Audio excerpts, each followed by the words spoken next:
didn't. The officers and directors of the Lewis Yacht Club, and especially the club's veterans, their wives, and their families. Welcome. I'm both honored and humbled today to be given this opportunity to provide some remarks about Memorial Day. So with that, I'll begin. I'd like to begin with a quote. Some of you may recognize this, some may not.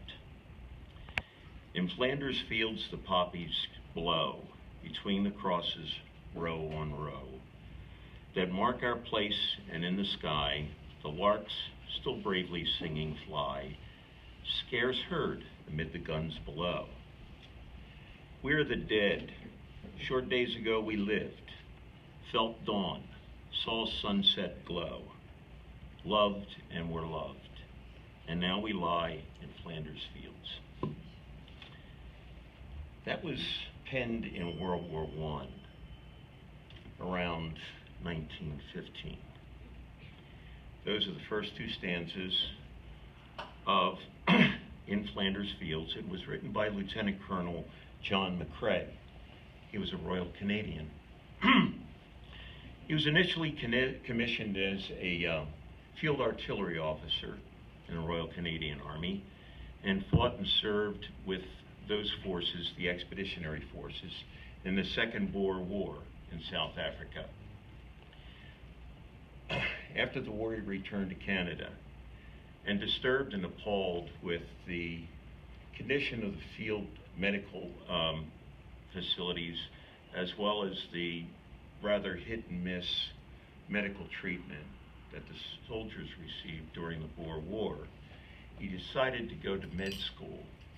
And he went to the University of Toronto and earned his medical degree in 1898. He was a practicing physician, and he was also a professor of pathology at the University of Vermont. But at the beginning of World War I, he was struck again with that call to duty. And at age 41, he attempted to go to the authorities in the Canadian Army and rejoin his old artillery regiment. But the Canadian government had different plans for him. They offered him a commission in the medical corps, but they allowed him to serve with his 1st Artillery Regiment in France and Belgium.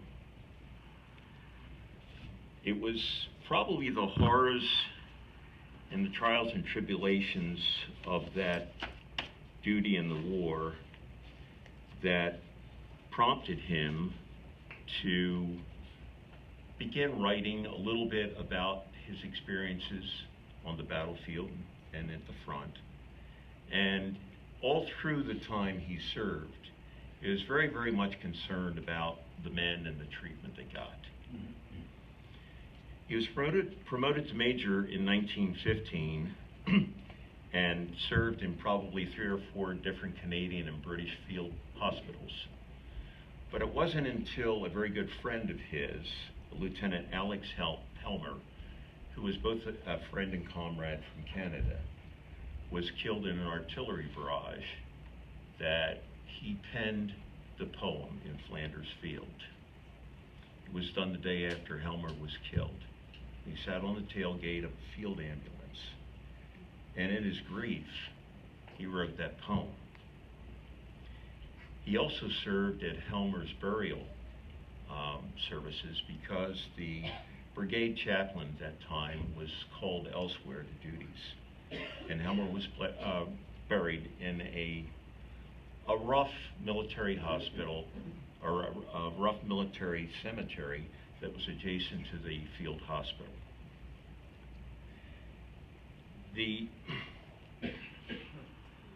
The service that he performed was exemplary, and he was promoted to lieutenant colonel, and was then appointed as chief of medical services in France, and he took up station outside of Belgium.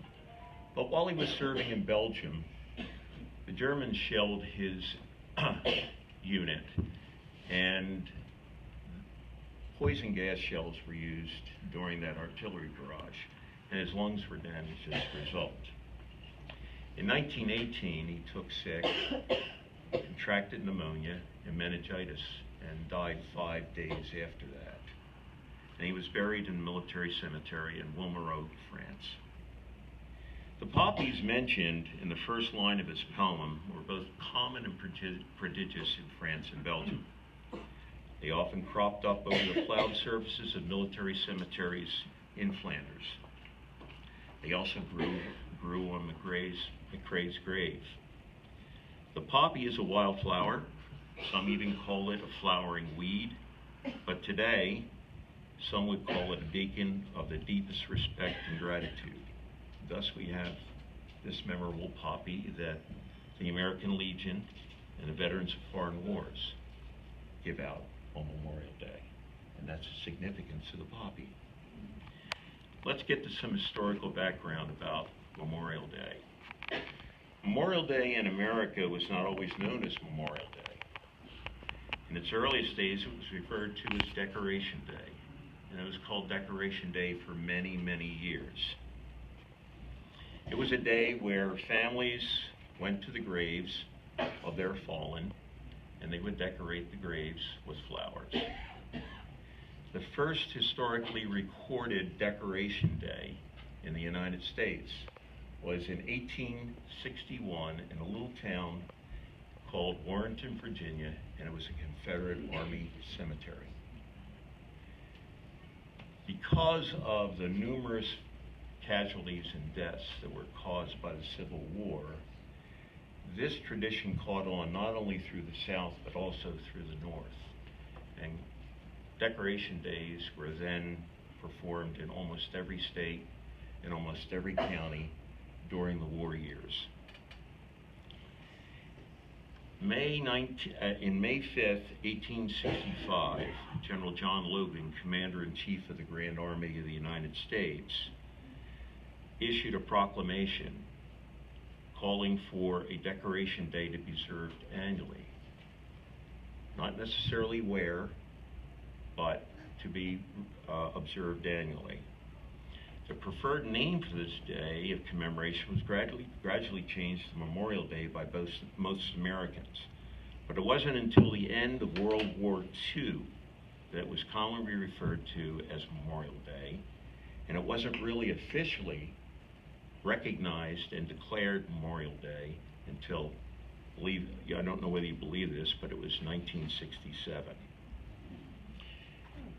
It was originally celebrated to commemorate all American personnel who died in active service of their country. The practice gradually evolved into a national day of recognition for all who have honorably served in the armed forces of the United States and since passed on. From its very inception, Memorial Day was always observed in the spring of the year on a variety of dates until May 30th, 1868.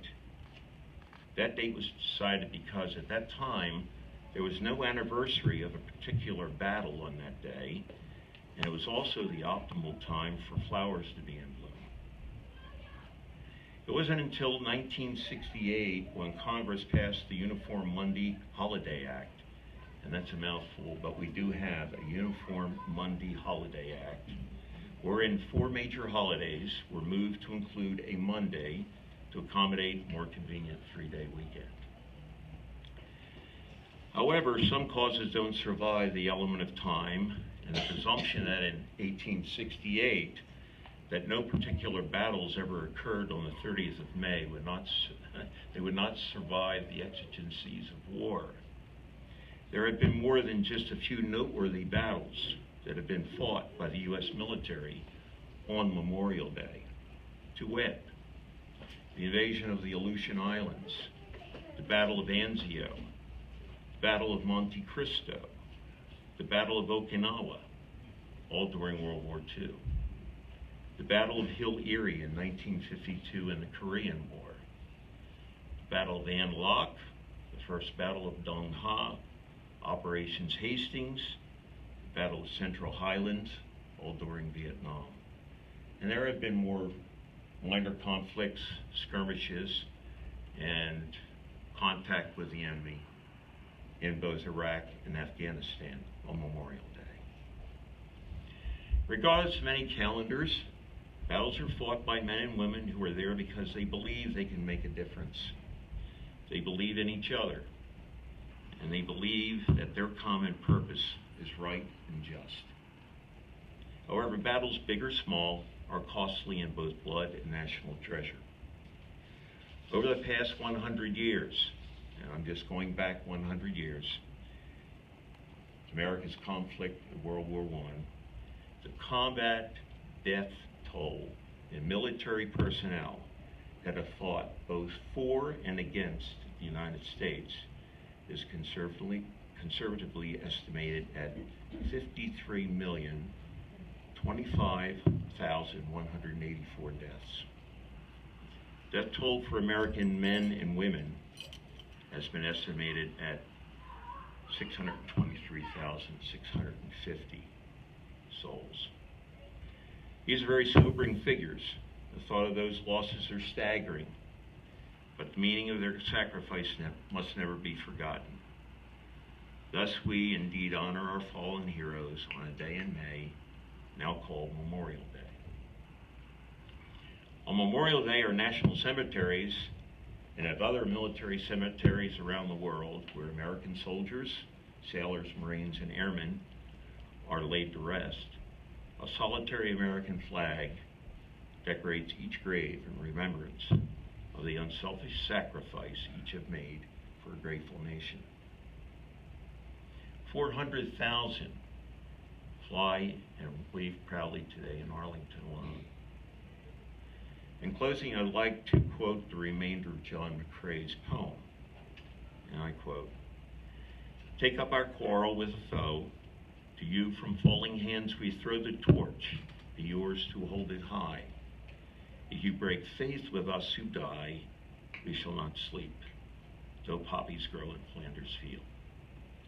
May God bless and keep those who have died in the service of our country, and may God bless America.